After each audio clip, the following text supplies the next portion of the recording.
কাগজ কলমের হিসাবে এবারের বিপিএলের যে দুটি দলকে বড় দল বলে পরিচয় করিয়ে দেওয়া যায়, ফরচুন বরিশাল ও রংপুর রাইডার্স সেই দুই দল। কিন্তু টুর্নামেন্টে তাদের প্রথম সাক্ষাৎটা ঠিক বড় দলের লড়াইয়ের মতো হয়নি।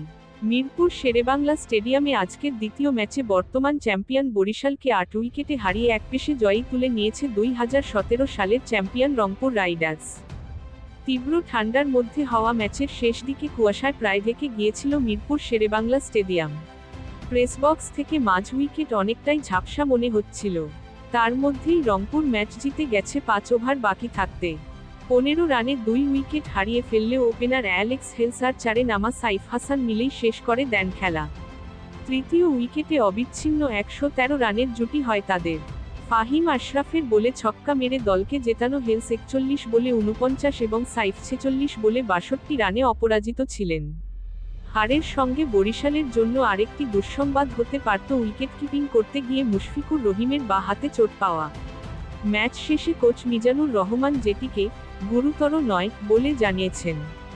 টসে হেরে ব্যাটিংয়ে নেমে কামরুল ইসলামের প্রথম ওভারেই 4 আর ছক্কায় 10 রান নিয়েছিলেন বরিশাল ওপেনার ও অধিনায়ক তামিম ইকবাল। কিন্তু একেবারে শুরুর ওই ঝড়টা মিয়ে যায় দ্রুতই। তামিম শেষ পর্যন্ত 18 বলে 28 রান করলেও তার আগেই আরেক ওপেনার নাজমুল হোসেন ও তাওহিদ হৃদয় বিদায় নেন। তামিমের আউটের পর তো বরিশাল একেবারেই পথ হারিয়ে ফেলে। হৃদয়, তামিম সহ শেষ 9 উইকেটই পড়েছে 82 রানের ব্যবধানে। তাতে এটা মনে করার কোনো কারণ নেই যে মিরপুরের স্পোর্টিং উইকেট হঠাৎ করেই বোলিং বান্ধব হয়ে গেছে।